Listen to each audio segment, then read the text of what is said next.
and welcome to News9. Today we have with us Mr. Ayush Gupta, Director HR at GAIL India Limited. He comes with over 30 years of experience in the field of HR development, talent management, talent development in the oil and natural gas industry and the process industry. Welcome to News9, sir. My first question is towards women empowerment in the corporate sector. What are the processes that go into mentoring women to go up the ladder in the corporate industry? Thank you very much for giving me this opportunity. If we talk of mentoring, mentoring is an age-old concept being used by the corporate houses, not just for the women executives or the women employees, but for the overall grooming and development of the employees at large. But specifically talking of mentorship for women employees, it assumes a great significance because of the challenges, inherent challenges and barriers which women executives face in growing up their ladder in the career. So, there the corporates need to have conscious programs specifically focusing on mentorship for women executives in terms of assigning the appropriate members who are free from their own biases. It is not just the biases of the employees within the organization, but at times there are internal biases within the women employees which prevents them from taking up challenging roles or higher roles, doubting their own capabilities. So, how to groom them, how to take out their fears of taking up leadership role, I think the mentorship role plays a very important role in that direction. What are the sponsorship programs that can be given to women to achieve this end? See, talking of sponsorship programs, there can be specific sponsorship programs in terms of giving them opportunity for taking higher education, in terms of say a graduate can be given an opportunity to pursue a MBA course which can be sponsored by the organization. There can be leadership development course offered by reputed management institutions at national or international level. There can be sponsorship to attend various conferences, events which talks about these issues and brings out the qualities and the leadership qualities among the women executives. So, these are different ways where opportunities can be provided or sponsorships can be given by the organizations to lead and give a fair opportunity to the women working with them in their team.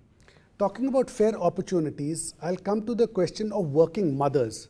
How can an inclusive culture be inculcated in the corporate sector that benefits working mothers? See, one of the most important things which I feel in terms of protecting the working mothers or giving them a fair opportunity to excel in their careers is first to recognize their needs. What are the special needs of not just working mothers, but as a woman there are special needs which they have which needs to be recognized by the organization and all the colleagues and employees, peers or juniors working in the organization. So, once we recognize their special needs, specifically if working mother is there for having a child, say a young child, so they need to devote time, they need to have time for feeding, to take care of their education, and typically in Indian society most of the responsibilities of growing up the child rests with the mothers. So, we need to have a conscious recognition of that and then devise our policies and systems and processes to support that need. So, for example, providing child care leaves as and when in their career stage or growth of their children they need to take breaks. So, without having any adverse effect on their career is one thing which is required. Also, when the kids are there at home, they may fall sick at a certain time and working mothers may have to leave unannounced in the office place. So, that should not be seen as a negative or something biased view for that, preventing them from giving roles or careers.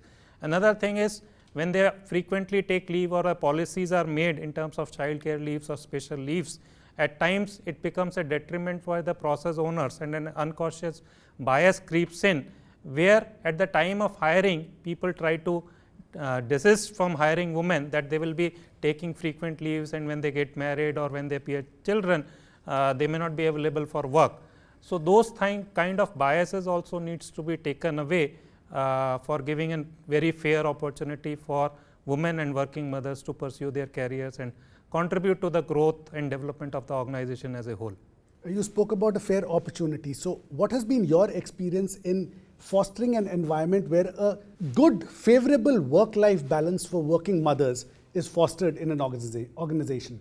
See, I am coming with almost 25 years of working experience in a public sector environment and typically a government sector organization, and I would say with pride that the government policies around providing this fair opportunities as well as well balanced work-life balance to women executives and working mother is a great thing, which at times when we talk of those opportunities being talked about and being in the private sector, the pressure is much more. Whereas, in a public sector environment or a government setup, all the policies and processes are centered about providing that well balanced life and a work life balance to the women executives, which includes, as I was mentioning earlier, having provision for a creche facility, having a provision for a child care leaves, or when we talk of the maternity leaves, or having a special consideration for their needs.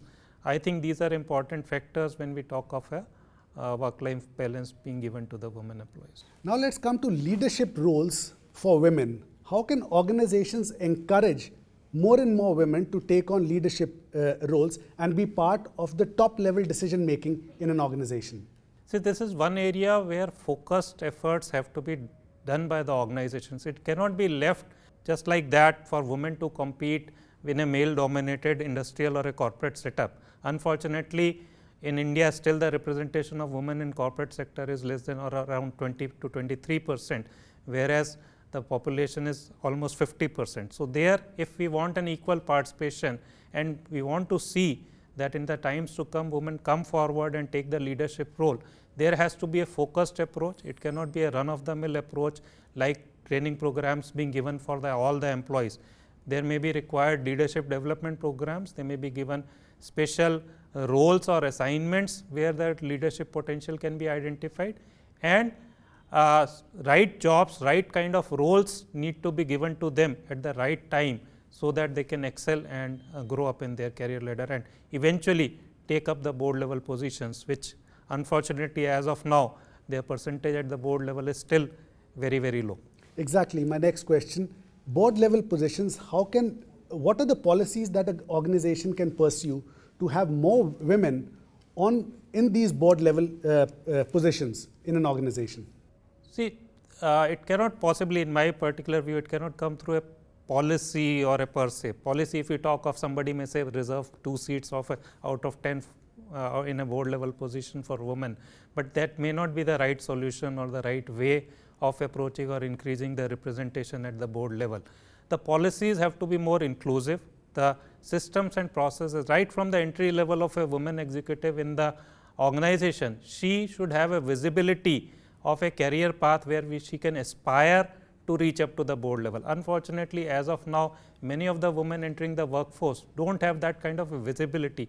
They feel they will be able, maybe they will reach up to the general manager level or executive director level, but they do not dream or aspire to be there at the board level position. So, first and foremost is creating that aspiration and giving them a path, clear path, visibility that they are as good as any other employee in the organization, and they can very well within their career span reach to a board level position, and then thereafter devise programs and systems at each milestone of their career where their contribution to the organization is recognized, they are seen as role models in the organization, their contribution is appreciated and as well as rewarded at each of the milestones, not just looking at the top level or very few executives who make it to the top level. From the entry point of view, from a wider base, we need to take it to the top level. From your experience, what are the processes that you would advise organizations to take to broaden the aspirations of women to take the top positions in an organization? If I talk of one or two specific things, one we already talked about, that mentorship program, a focused mentorship program from the day a woman executive enters the organization is need of the hour.